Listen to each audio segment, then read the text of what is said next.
Atos 7, de 1 a 53, a palavra do Senhor nosso Deus diz assim: Então lhe perguntou o sumo sacerdote: porventura é isto assim?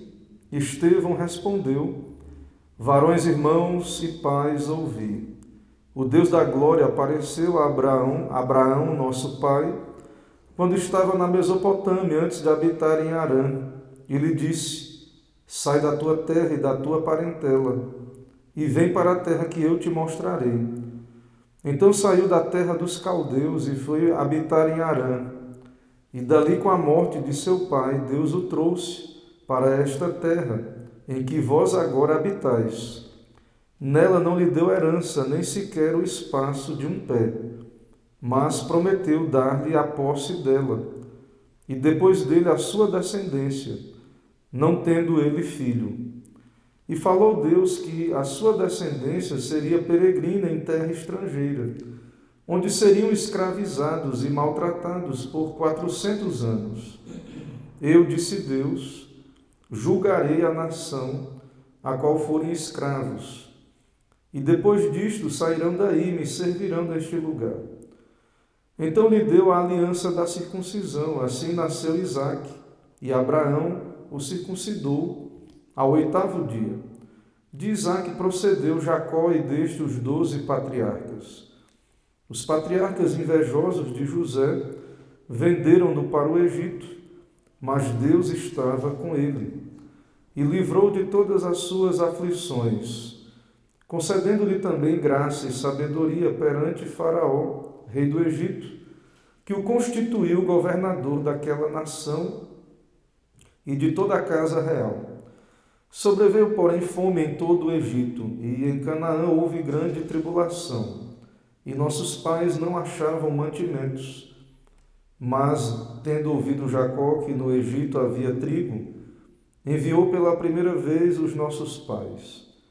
Na segunda vez, José se fez reconhecer por seus irmãos, e se tornou conhecida de Faraó a família de José. Então José mandou chamar a Jacó, seu pai, e toda a sua parentela, isto é, 75 pessoas. Jacó desceu ao Egito, e ali morreu ele e também nossos pais. E foram transportados para Siquém e postos no sepulcro que Abraão ali comprara, a dinheiro, aos filhos de Amor.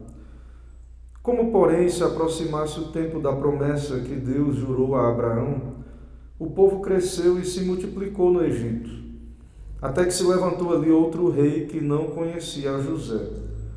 Este outro rei tratou com astúcia a nossa raça e torturou os nossos pais, a ponto de forçá-los a enjeitar seus filhos, para que não sobrevivessem. Por esse tempo nasceu Moisés, que era formoso aos olhos de Deus. Por 3 meses foi ele mantido na casa de seu pai. Quando foi exposto, a filha de Faraó o recolheu e criou como seu próprio filho. E Moisés foi educado em toda a ciência dos egípcios e era poderoso em palavras e obras. Quando completou 40 anos, veio-lhe a ideia de visitar seus irmãos, os filhos de Israel.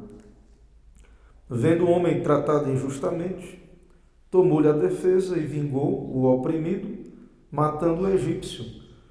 Ora, Moisés cuidava que seus irmãos entenderiam que Deus os queria salvar por intermédio dele. Eles, porém, não compreenderam. No dia seguinte, aproximou-se de uns que brigavam e procurou reconduzi-los à paz, dizendo: homens, vós sois irmãos, por que vos ofendeis uns aos outros? Mas o que agrediu o próximo o repeliu, dizendo: quem te constituiu autoridade, juiz sobre nós? Acaso queres matar-me como fizeste ao egípcio? A estas palavras Moisés fugiu e tornou-se peregrino na terra de Midian, onde lhe nasceram 2 filhos. Decorridos 40 anos, apareceu-lhe no deserto do Monte Sinai um anjo por entre as chamas de uma sarça que ardia. Moisés, porém, diante daquela visão, ficou maravilhado e, aproximando-se para observar, ouviu-se a voz do Senhor: Eu sou o Deus dos teus pais, o Deus de Abraão, de Isaque e de Jacó. Moisés, tremendo de medo, não ousava contemplá-la. Disse-lhe o Senhor: tira as sandálias dos pés, porque o lugar em que estás é terra santa. Vi com efeito o sofrimento do meu povo no Egito. Ouvi o seu gemido e desci para libertá-lo. Vem agora e eu te enviarei ao Egito.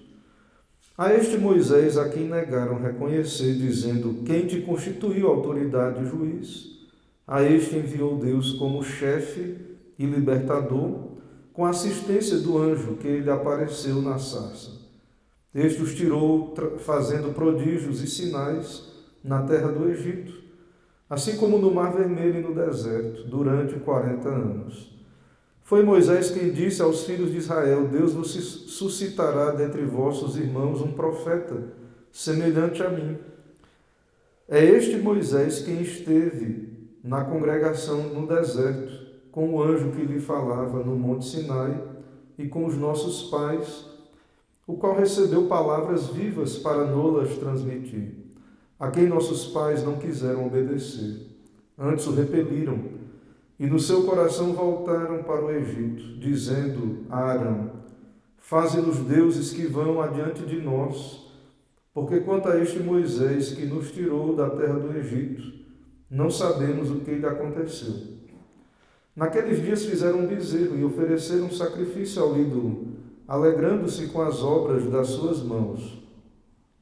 Mas Deus se afastou e os entregou ao culto da milícia celestial, como está escrito no livro dos profetas: ó casa de Israel, porventura me oferecestes vítimas e sacrifícios no deserto, pelo espaço de 40 anos? Acaso não levantastes o tabernáculo de Moloque e a estrela do deus Renfã, figuras que fizestes para as adorar? Por isso vos desterrarei para além de Babilônia. O tabernáculo do testemunho estava entre nossos pais no deserto, como determinar aquele que disse a Moisés que o fizesse segundo o modelo que tinha visto, o qual também nossos pais, com Josué, tendo recebido, o levaram quando tomaram posse das nações que Deus expulsou da presença deles, até os dias de Davi. Este achou graça diante de Deus e lhe suplicou faculdade de prover morada para o Deus de Jacó. Mas foi Salomão que lhe edificou a casa. Entretanto, não habita o Altíssimo em casas feitas por mãos humanas, como diz o profeta: o céu é o meu trono e a terra o estrado dos meus pés. Que casa me edificareis, diz o Senhor? Ou qual é o lugar de meu repouso? Não foi porventura a minha mão que fez todas estas coisas? Homens de dura cerviz e incircuncisos de coração e de ouvidos, vós sempre resistis ao Espírito Santo. Assim como fizeram vossos pais, também vós o fazeis. Qual dos profetas vossos pais não perseguiram? Eles mataram os que anteriormente anunciavam a vinda do justo, do qual vós agora vos tornastes traidores e assassinos. Vós que recebestes a lei por ministério de anjos e não a guardastes. Vamos orar. Senhor nosso Deus, nós te agradecemos por esse momento solene de adoração, pedimos tua bênção, iluminação. Ó Deus, cumpre o teu propósito com a palavra nesta tarde em nossos corações. Fala conosco, ó Deus, nos abençoa e dá-nos todas as bênçãos que esse meio de graça nos confere, segundo a tua vontade. É no nome de Jesus que oramos. Amém. Amém.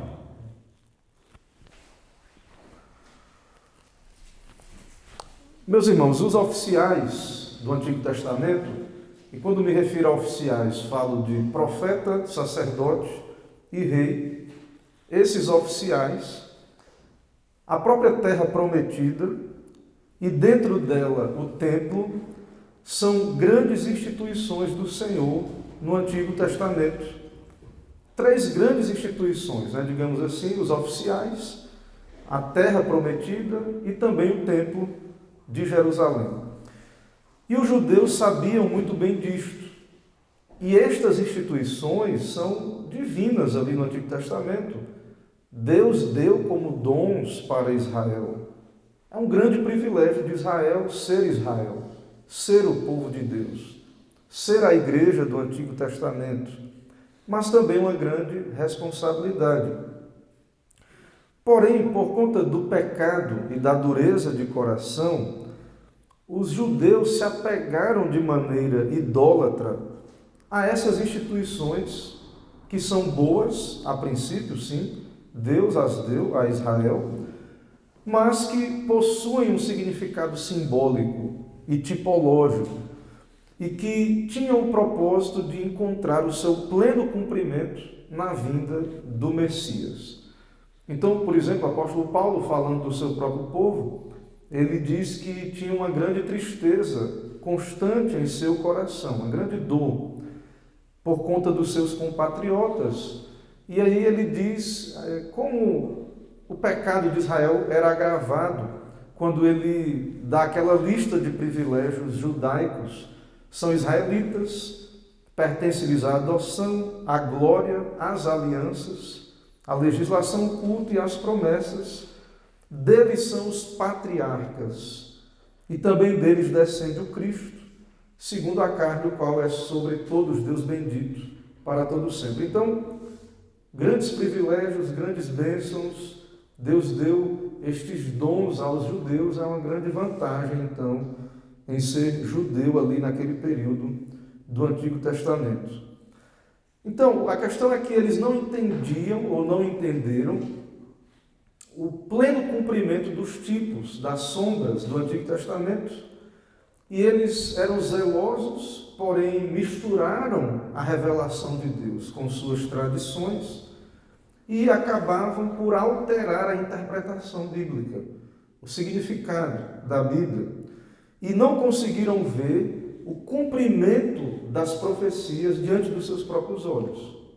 O Jesus, o Deus encarnado, cumprindo as profecias, também não conseguiram perceber o cumprimento posterior na vida dos apóstolos e da igreja primitiva também. O Senhor cumpriu as suas promessas e profecias do Antigo Testamento.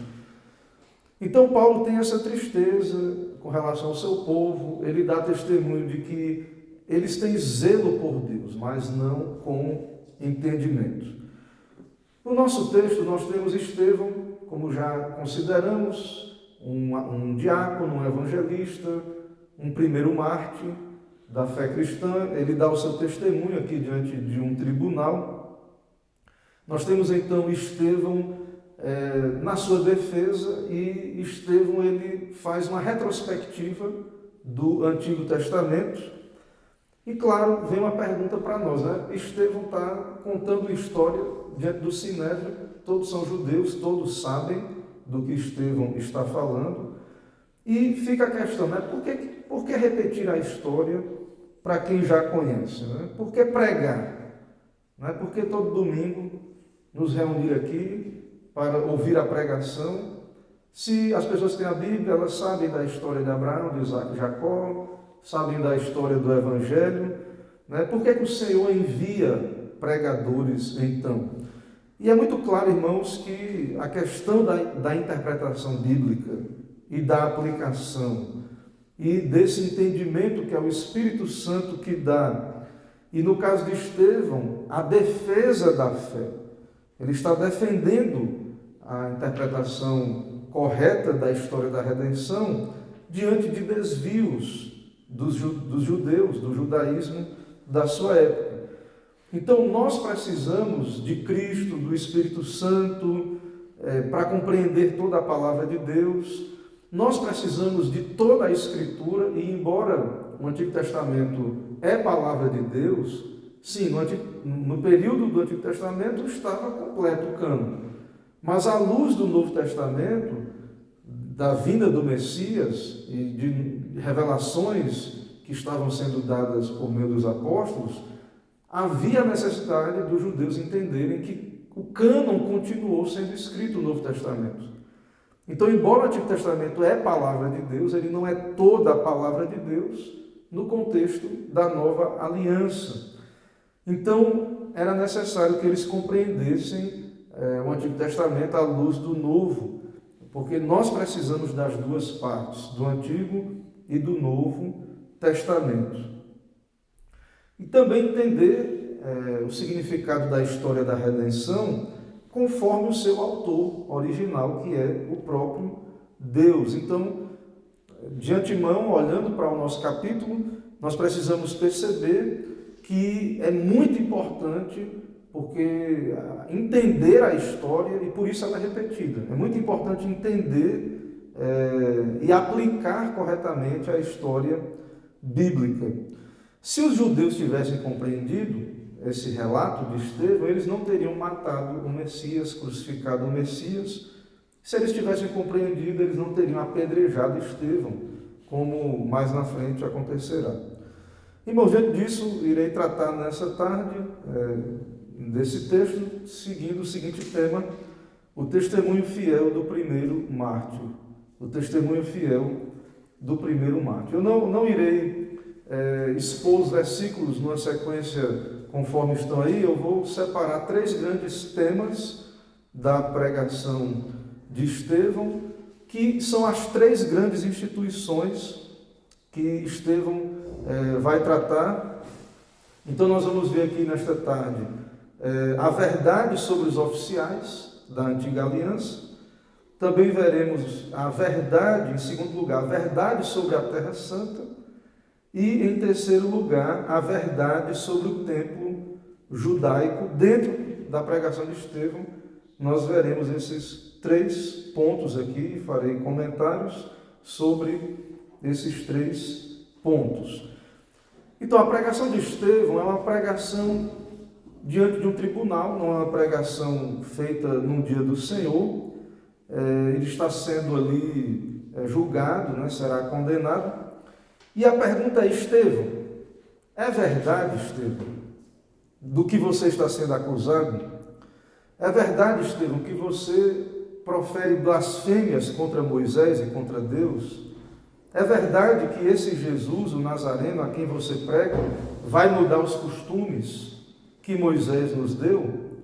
Então, para responder isso, essas acusações, nós temos então essa pregação de Estevão. E então Estevão repete a história apontando para Cristo, dizendo: tudo isso aqui conduz então a história judaica para Cristo Jesus, o Nazareno. Cristo Jesus é este que cumpre tudo o que foi prometido no Antigo Testamento. Então, os cristãos são, de fato, digamos assim, os judeus no bom sentido, no melhor sentido. Eles creem no Messias da maneira correta, da maneira como Deus orienta na sua palavra. Então, em primeiro lugar, vejamos a verdade sobre os oficiais ou os ofícios da antiga aliança. Nós já lemos, tem todo o relato aí. Estevão, ele começa a tratar dos patriarcas, ele fala de Abraão, chega a José, que foi governador do Egito, trata de Moisés, depois chega ao período dos reis e fala sobre também o tabernáculo com Moisés, mas depois o templo com Davi e Salomão. E dentro de toda essa história que os irmãos já conhecem e que já lemos aqui na leitura antes do sermão, dentro de toda essa história, nós observamos que os judeus não seguiram o exemplo dos patriarcas e dos oficiais. Não seguiram o exemplo e também os rejeitaram. Então, há um padrão com relação à relação dos judeus com os enviados de Deus, em toda a história do povo de Deus. Então, assim como também o povo de Deus, fiel, foi rejeitado em muitos momentos. E o povo de Deus representa os servos de Deus, ou os servos de Deus. Então, Israel, por exemplo, no Egito, foi oprimido, rejeitado. Então, os oficiais, Israel em si, como nação, muitas vezes foi rejeitado. E Tudo isso que está na Bíblia, irmãos, no Antigo Testamento, todas essas histórias, é para nos ensinar sobre Cristo. Todas essas histórias apontam para Jesus Cristo. Então, quando você lê a Bíblia e percebe os irmãos vendendo José para o Egito, Moisés tentando libertar o povo, e o povo rejeitando Moisés, repelindo Moisés, então você deve lembrar e observar que essas coisas não estão ali por acaso. Esses servos de Deus, à sua maneira, estão apontando para Jesus Cristo e apontando para o fato de que Cristo, o Cristo de Deus, seria rejeitado. E os judeus não perceberam que deveria ser assim com o Messias. Então, olhar, Cristo nasceu pobre e foi rejeitado como ladrão, crucificado ali com outros, ele não sendo inocente, mas considerado um criminoso entre ladrões. Então, para a mentalidade judaica, não era esse tipo de Messias que eles esperavam. Mas outro detalhe é que, apesar da rejeição dos escolhidos do Senhor, Deus sempre foi com eles.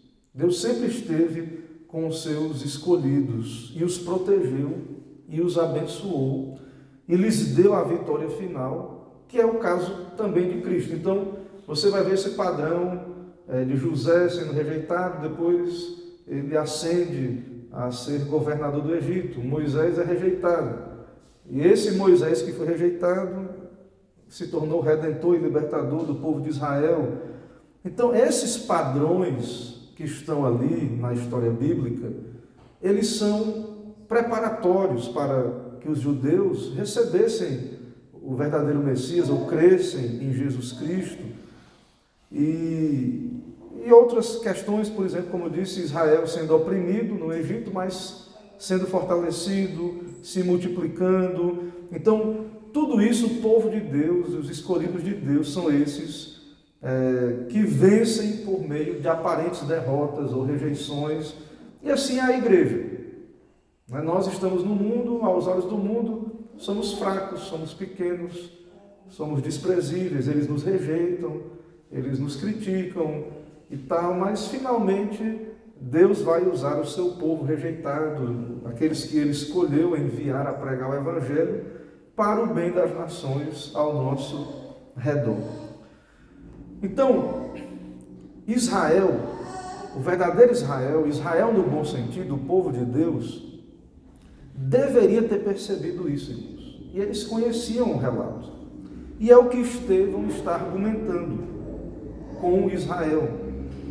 Eles deveriam estar alertas para o fato de, quando o Messias vier, cuidado, provavelmente a gente vai rejeitar ele. Quando o Messias vier, fique de olho, porque toda a história nossa nós rejeitamos. Por que quando o Messias vier, vai, tudo indica, ser rejeitado também.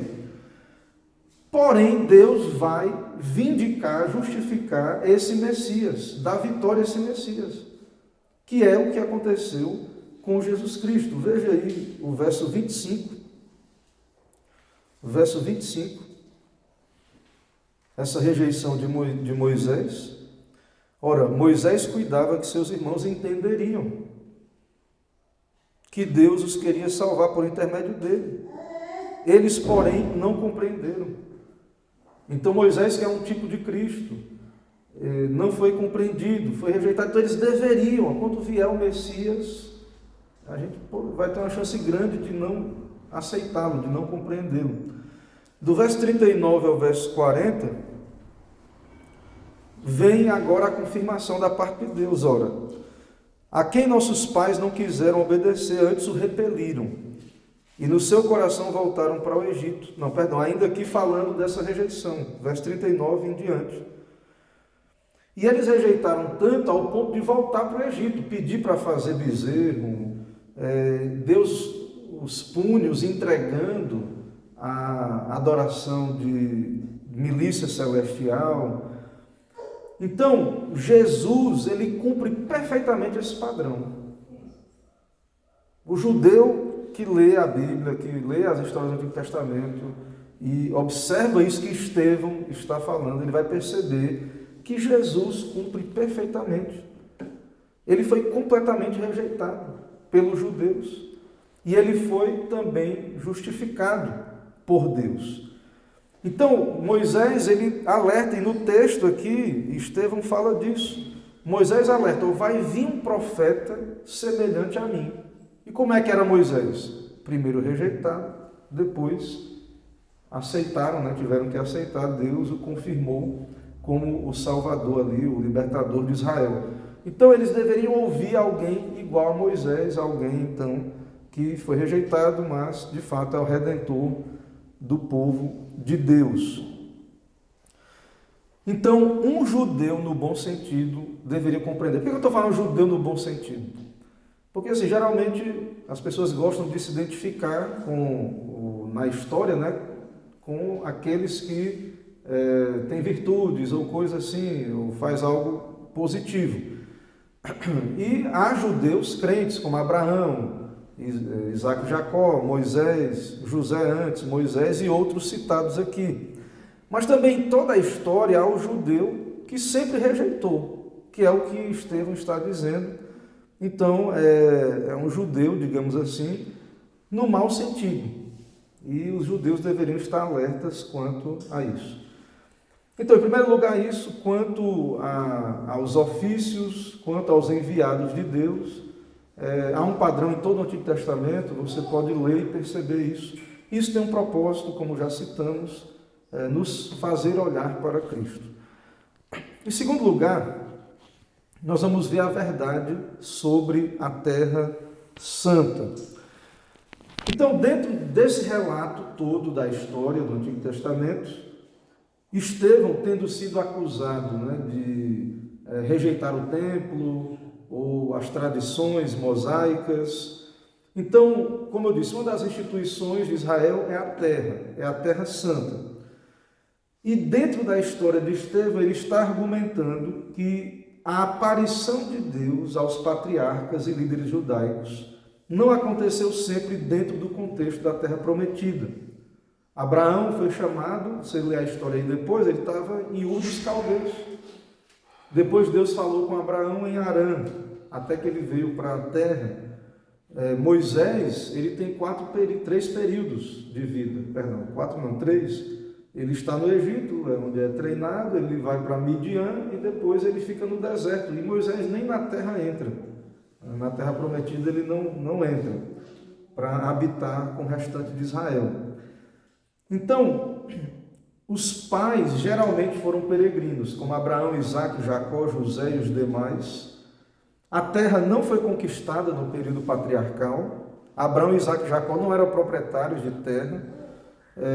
Então, havia um cumprimento maior com relação à terra. Isso que o judeu não entendeu, esses judeus incrédulos não entenderam, que havia então um cumprimento maior da promessa.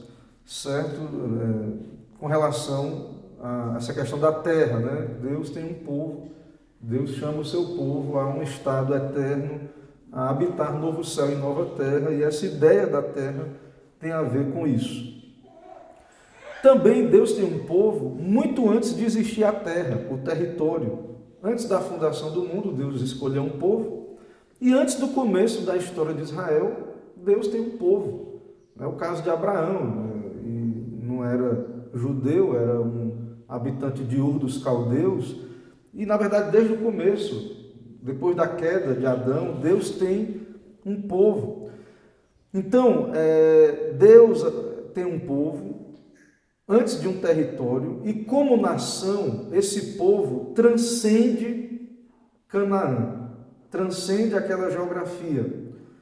A existência do povo de Deus transcende a relação com a terra prometida, tanto no passado, como no presente, quanto no futuro, porque agora o Evangelho é enviado a todas as nações. Então o judeu não entendeu essa instituição de Deus, que era a terra, ele não conseguiu entender aquilo que estava para além, né? uma interpretação, um entendimento mais profundo desta realidade. Então, embora a geografia bíblica ela é importante no Antigo Testamento, os judeus compreenderam errado os limites do que Deus queria significar com essas coisas. Deus sempre esteve com o seu povo, independente do território. Os ídolos pagãos, eles eram ligados a uma faixa de terra ou a um templo específico. O Deus criador, o Deus bíblico, ele não está restrito a uma porção geográfica.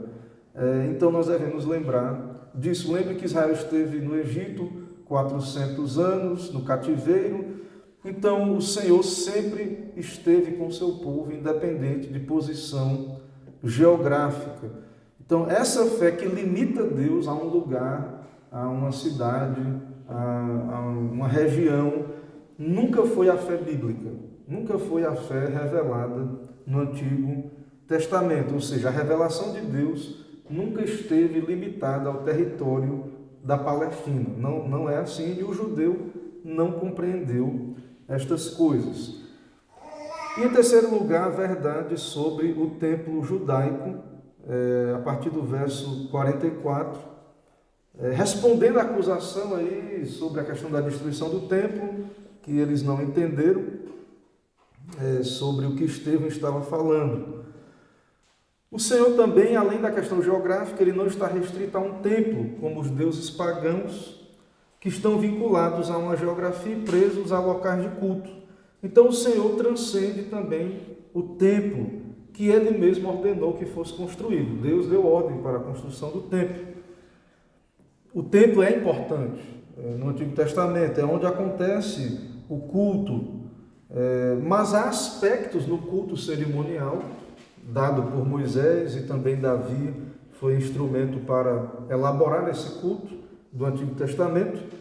Há aspectos ali temporários que se cumpriram em Cristo Jesus. Então, em Jesus Cristo, e também no período do Novo Testamento com relação à igreja, o verdadeiro lugar de habitação de Deus, no caso, Cristo é o verdadeiro templo, e a igreja, então, também parte desse templo, nós como casa espiritual de Deus. Então, no Novo Testamento e em Jesus Cristo, a adoração ela não está restrita a um lugar, um templo, a um lugar específico. Jesus fala disso com a mulher samaritana. O apóstolo Pedro, ele explica sobre isso, ele diz que, de fato, nós somos pedras que vivem. Nós somos casa espiritual, sacerdócio santo, e oferecemos sacrifícios espirituais agradáveis a Deus. Então, às vezes as pessoas chamam o lugar de culto de templo, né? Mas um salão de culto, um espaço, claro que é separado para um uso religioso, não devemos respeitar em certo sentido, mas é muito claro para nós, irmãos, à luz da Bíblia, que não há um território mais sagrado ou coisas desse tipo. Cristo, então, ele é o templo, nós somos templo do Espírito Santo, a igreja, e isso os judeus não compreenderam. Irmãos, diante então desses 3 pontos, essas 3 instituições, está aí no relato, os irmãos poderão perceber que Estevão está então tratando disso com os judeus, porque eles não compreenderam, que eles rejeitaram os oficiais, qual a relação da terra e qual é o lugar do templo. Eles não compreenderam o propósito de Deus com estas coisas. Então, diante disso, eu quero trazer ainda aplicações finais para nós, nesta tarde. Irmãos, diante do que vimos aqui, e lendo a pregação de Estevão, a sua defesa, é evidente que Estevão não pode ser considerado culpado das acusações recebidas. Inclusive, Estevão, ele, mais na frente, ao ser apedrejado, ele olha para os céus e ele vê Cristo em pé à destra de Deus. E então, segundo percebemos, Cristo é o seu advogado. Cristo, que é o juiz de toda a terra, é também o seu advogado. Ele está ali, né, e recebe o espírito do seu servo e é aquele que o defende das suas acusações. Cristo, que tem todo o poder no céu e na terra. Então, Estevão não pode ser considerado culpado dessas acusações. E, pelo contrário, quem está errado são os judeus, que precisam se arrepender, precisavam, né, naquele período, e precisam aqueles que ainda são incrédulos hoje, dos seus pecados, precisam se arrepender e reconhecer isso que Estevão prega para eles. Porque eles é que se colocaram, eles estão se colocando, né, por rejeitar Cristo, de modo contrário à palavra de Deus, e não Estevão. Então, para que se cumpra a palavra de Deus, e esses aqui sejam Israel no mau sentido, eles rejeitaram o Messias em primeiro lugar e também rejeitam Estevão. Então, a pregação de Estevão, o que Estevão acabou de dizer, é comprovado pela própria reação desses que estão ali presentes, ouvindo a defesa de Estevão. Então, eles, mais na frente, né, veremos, se Deus permitir, na próxima pregação, eles vão apedrejar Estevão e eles vão fazer justamente o que Israel sempre fez. Eles vão rejeitar o enviado do Senhor, certo? Então, estes são Israel no pior sentido possível. São incrédulos. Estevão fala deles, né? Homens de dura cerviz, incircuncisos de coração. Eles representam os judeus que em toda a história foram incrédulos, desobedientes, que não entenderam a palavra e torceram a palavra de Deus. Mas o verdadeiro judeu sabe que Deus está em todo lugar. O verdadeiro judeu, crente, ele sabe que Deus está em todo lugar. Ele sabe que ele tem que submeter a palavra de Deus e aos verdadeiros enviados do Senhor. Então, há várias compreensões erradas dos judeus, no que podemos perceber aí do texto. Né? Deus não está confinado a um templo, é um entendimento errado. Os judeus sempre se opuseram aos enviados de Deus, porque entenderam erradamente a palavra de Deus. Eles precisavam entender e não entenderam que o cristianismo é a continuação do judaísmo. O cristianismo é a continuação do judaísmo e que eles têm que se arrepender porque estão equivocados no seu entendimento da história da redenção, nas suas aplicações. E aí vem a pergunta, irmãos, para nós: com que Israel nos identificamos? No bom sentido ou no mau sentido? Né? Nossa expectativa é clara que nós aqui, pela graça de Deus, Igreja Presbiteriana de Braga, sejamos Israel no bom sentido. E nós temos aqui um grande alerta para nós. Né? E também para a igreja cristã, evangélica no bom sentido também, né? Se é que podemos dizer assim, nos nossos dias.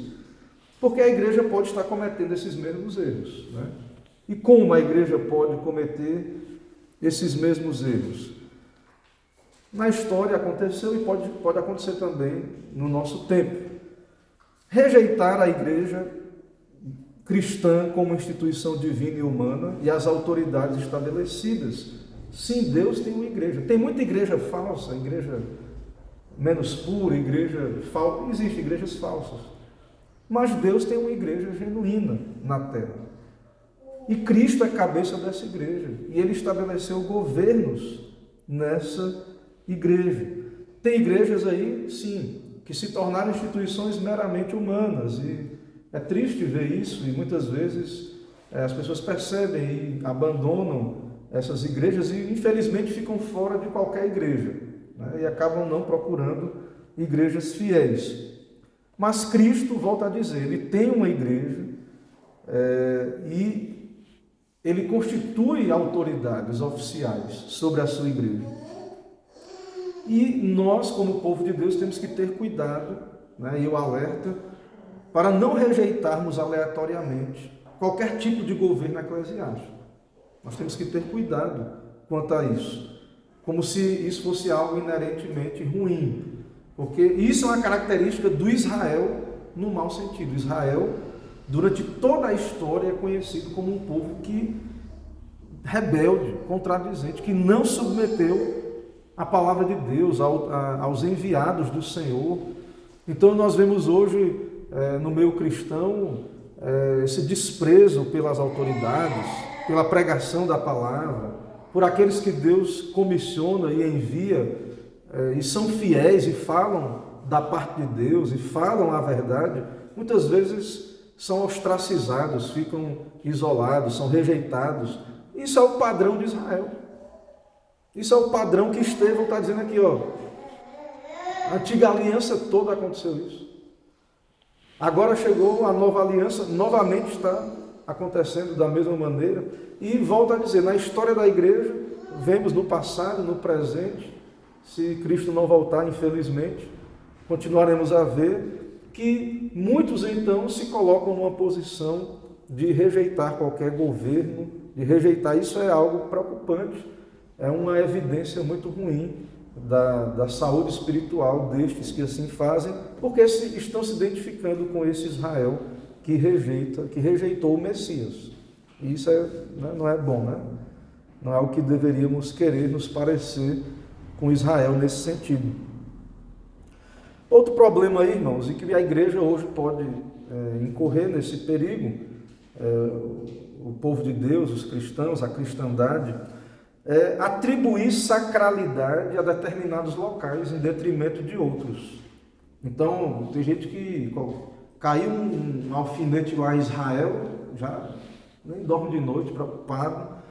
Então, atribuir sacralidade a territórios, a questão geográfica, ou Israel, até mesmo a Escócia, Inglaterra, como se fosse mais importante esses lugares, ou Roma, ou Constantinopla, ou qualquer outro lugar. Então nós temos que ter cuidado com isto, com tornar locais específicos, e isso não é característica de Israel no bom sentido, Israel espiritual, dos verdadeiros crentes. E também tomar cuidado de considerar alguns lugares onde não, ali é onde a presença de Deus está, apenas ali naquele lugar, naqueles ambientes, ou então no monte, ou numa casa específica de oração. Então essas coisas repetem um padrão que nunca foi a vontade de Deus para a igreja. E nós que entendemos pela graça de Deus essas coisas, nós temos que ser fiéis. Como Estevão, o primeiro mártir, foi. Então, nós, o povo de Deus, que andamos pela fé, que cremos na palavra de Deus, nós temos que ter cuidado, irmãos, para não misturarmos essas tradições, superstições, com relação às instituições de Deus, com a palavra de Deus, não misturar essas coisas e ter um testemunho fiel. A questão de Estevão, ele vai ser apedrejado porque ele está dando um testemunho fiel a Cristo, fiel à palavra, à história da redenção. Então, nós precisamos ser fiéis na nossa compreensão e interpretação bíblica. Nós precisamos ser fiéis nas aplicações, no entendimento. Então, o relato pode ser contado, sim, às vezes de várias maneiras, e nem sempre contar de maneiras diferentes quer dizer que o relato esteja errado. Tem o caso dos evangelistas, que temos 3 evangelhos e temos ainda o evangelho de João. São 3 maneiras de contar a mesma história, não há problema, mas é necessário ser fiel. E então devemos, finalmente, para concluir, ter esse cuidado de que a igreja não se torne judaizante, legalista ou formalista, não discernindo coisas que já se cumpriram e que, por causa do Evangelho, não é mais necessário para nós hoje, e entendendo então o cumprimento maior de tudo isso e nos apegando ao verdadeiro entendimento da palavra e crendo, abraçando e defendendo isso em nossos dias. Irmãos, que o Senhor nos ajude então como igreja, que o Senhor aplique a sua palavra aos nossos corações. Amém. Irmãos, vamos nos colocar em pé para a oração final, impetração da bênção. Em seguida cantaremos a doxologia. Senhor Deus bendito, todo-poderoso, Senhor, Salvador nosso, te agradecemos pela pregação da Tua Palavra, que o Senhor tem sustentado em toda a história. Desde o período da igreja primitiva, o Senhor enviou o Teu Evangelho a todas as nações e tem, por Tua graça, sustentado os pregadores, levantado pregadores para anunciar esse Evangelho, dar testemunho de Cristo na palavra. Ó Deus, dá também ouvidos ao Teu povo, ouvidos espirituais abertos a estas realidades, que possamos nos submeter de boa mente ao Teu Evangelho. E assim abençoa, ó Deus, que a igreja venha a ser fortalecida, que ela venha a crescer e nos prepara, ó Deus, em um mundo hostil, se for necessário testemunharmos até a morte. Nos dá ser fiéis e nos dá saber naquilo em que cremos e dá razão da nossa esperança. Abençoa a semana, nos leve em paz, dá-nos a Tua graça. É no nome de Jesus que oramos. Amém.